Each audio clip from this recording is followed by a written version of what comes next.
ધન ભાઈ અને બહેન વચ્ચેના અતૂટ સંબંધનું પ્રતીક છે.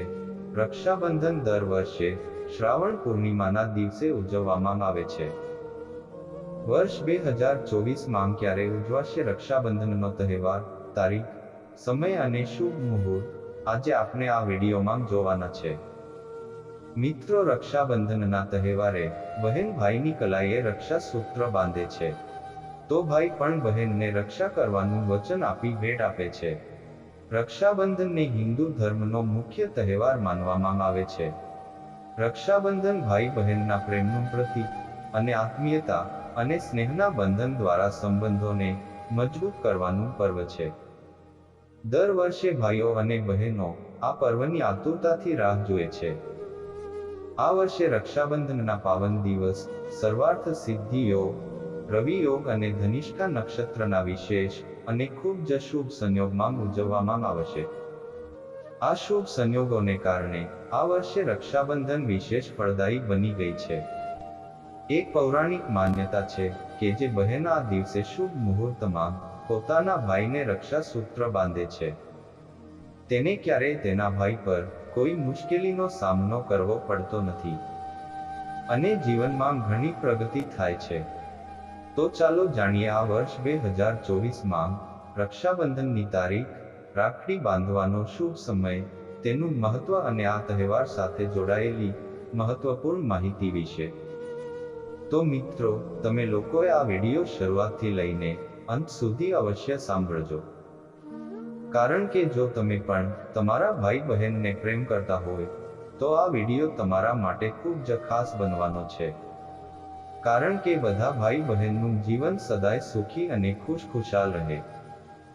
તો મિત્રો, હું મહાદેવને હાથ જોડીને વિનંતી કરું છું કે જે લોકો આ વિડીયોને એક લાઈક કરી ચેનલને સબસ્ક્રાઇબ કરે તો એમના ભાઈ બહેનના જીવનમાં કોઈ દિવસ દુઃખ કે પીડા ના આવે અને તેમનું સ્વાસ્થ્ય હંમેશા સ્વસ્થ અને તંદુરસ્ત રહે અને તેમનું ઘર હંમેશા ધન દોલતથી ભરેલું રહે. તો કોમેન્ટ બોક્સમાં પ્રેમથી હર હર મહાદેવ જરૂરથી લખજો અને તમારા એક મિત્રને આ વિડીયો શેર જરૂર કરજો. મિત્રો, ભાઈ બહેનના પ્રેમના પ્રતીક એવા રક્ષાબંધનનો તહેવાર હિન્દુ ધર્મમાં ખૂબ જ મહત્વપૂર્ણ માનવામાં આવે છે. હિન્દુ કેલેન્ડર મુજબ દર વર્ષે શ્રાવણ માસના શુક્લ પક્ષની પૂર્ણિમાની તિથિએ રાખડી બાંધવાનો તહેવાર ઉજવવામાં આવે છે. આ દિવસે બહેનો તેમના ભાઈઓના કાંડા પર રક્ષા સૂત્ર બાંધે છે અને લાંબા આયુષ્ય અને સારા સ્વાસ્થ્યની કામના કરે છે, જ્યારે ભાઈઓ તેમની બહેનની રક્ષાના વચન સાથે ભેટ આપે છે. તો ચાલો જાણીએ રક્ષાબંધન 2024ની તારીખ, શુભ મુહૂર્ત અને મહત્વ.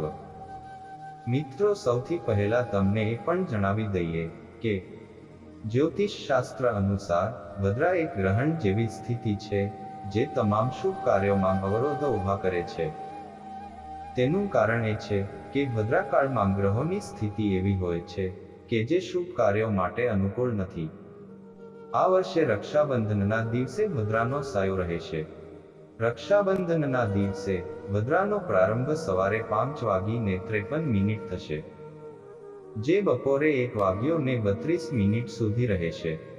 આ વર્ષે ભદ્રાનો વાસ પાતાળલોકમાં છે. જો કે ઘણા વિદ્વાનોનું માનવું છે કે જો ભદ્રાનો વાસ પાતાળલોકમાં કે સ્વર્ગલોકમાં હોય તો તે પૃથ્વી પર રહેતા લોકો માટે અશુભ નથી હોતું. તેને શુભ જ માનવામાં આવે છે, પરંતુ ઘણા શુભ કાર્યોમાં પાતાળની ભદ્રાને નજરઅંદાજ ન કરી શકાય. ભદ્રાકાળમાં રાખડી બાંધવાથી ભાઈ અને બહેન બંનેના પુણ્યનો નાશ થાય છે. ભાઈઓના જીવનમાં મુશ્કેલીઓ વધી જાય છે. ચાલી રહેલા કામ પણ બગડી શકે છે.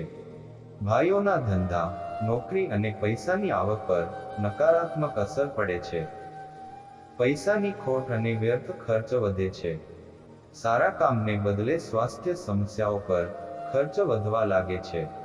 તો મિત્રો, તમને રક્ષાબંધનના ઇતિહાસ વિશે પહેલા જણાવી દઈએ. મિત્રો, તમને જણાવી દઈએ કે રક્ષાબંધન મનાવવાનો તહેવાર દેવી દેવતાઓના સમયથી ચાલી આવે છે. એક કથા અનુસાર જ્યારે ભગવાન ઇન્દ્ર પર રાક્ષસોએ કબજો જમાવ્યો ત્યારે તેમની પત્ની ઇન્દ્રાણી ખૂબ જ પરેશાન થઈ ગઈ. બૃહસ્પતિની સૂચના મુજબ ઇન્દ્રાણીએ મંત્રની શક્તિથી ઇન્દ્રના કાંડા પર રેશમનો દોરો બાંધ્યો. તે દિવસે સાવન પૂર્ણિમા હતી. આ પછી દેવતાઓએ યુદ્ધ જીત્યું. આ જ કારણ છે કે દર વર્ષે મહિલાઓ તેમના ભાઈના કાંડા પર રક્ષાસૂત્ર બાંધે છે. બીજી વાર્તામાં, મહાભારત કાળમાં, જ્યારે શિશુપાલના યુદ્ધ દરમિયાન ભગવાન કૃષ્ણની તર્જની આંગળી કપાઈ ગઈ હતી, ત્યારે દ્રૌપદીએ તેની સાડીનો પલ્લુ ફાડીને તેનો પાટો બાંધ્યો હતો. આ પછી ભગવાન કૃષ્ણએ તેમની રક્ષા કરવાનું વચન આપ્યું હતું. તેમના વચન મુજબ ભગવાન કૃષ્ણએ દ્રૌપદીને તેના ચીર પૂરીને તેની રક્ષા કરી હતી. આ પર્વ ભાઈ બહેનના સંબંધોને મજબૂત બનાવે છે અને નવી ઉર્જાનો સંચાર કરે છે, પરંતુ તે સામાજિક, કૌટુંબિક પ્રતિબદ્ધતા પણ વ્યક્ત કરે છે. તો ચાલો મિત્રો તમને જણાવી દઈએ કે આ વર્ષ 2024માં રક્ષાબંધન કયા દિવસે ઉજવવામાં આવશે અને રાખડી બાંધવાનો શુભ સમય ક્યારે છે. રક્ષાબંધનનો તહેવાર શ્રાવણ પૂર્ણિમાના દિવસે ઉજવવામાં આવે છે.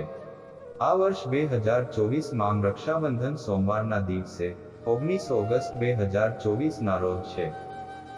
અને મિત્રો, મહારાષ્ટ્રમાં તેને નારિયેળ પૂર્ણિમા તરીકે પણ ઓળખવામાં આવે છે. આ દિવસે બહેનો તેમના ભાઈઓના કાંડા પર રાખડી, રક્ષાસૂત્ર બાંધે છે અને તેમના દીર્ઘાયુ, સુખ અને ઉજ્જવળ ભવિષ્યની કામના કરે છે. ભાઈઓ પણ તેમની બહેનોને ભેટ આપે છે અને જીવનભર તેમની રક્ષા કરવાનું વચન આપે છે. મિત્રો, પંચાંગ અનુસાર શ્રાવણ પૂર્ણિમાની તિથિ 19 ઓગસ્ટ 2024ના રોજ સવારે 3:04 શરૂ થશે અને તે જ દિવસે રાત્રે 11:55 સમાપ્ત થશે. બપોરનો સમય રક્ષાબંધન માટે વધુ યોગ્ય માનવામાં આવે છે, જે હિન્દુ સમયની ગણતરી મુજબ બપોર પછીનો છે. જો ભાદરા વગેરેના કારણે બપોરનો સમય યોગ્ય ન હોય, તો પ્રદોષ કાળનો સમય પણ રક્ષાબંધનના સંસ્કાર માટે યોગ્ય માનવામાં આવે છે. રક્ષાબંધનના દિવસે સાંજે પંચક પણ છે. મિત્રો, તમને જણાવી દઈએ કે પંચક સાંજે 7 વાગ્યે શરૂ થશે અને આગામી દિવસે સવારે 5:53 સુધી રહેશે. પંચક સોમવારે શરૂ થઈ રહ્યો છે, તેથી તેને અશુભ નથી માનવામાં આવતો, તે શુભ હોય છે. તો મિત્રો, વિડીયો તમને કેવો લાગ્યો?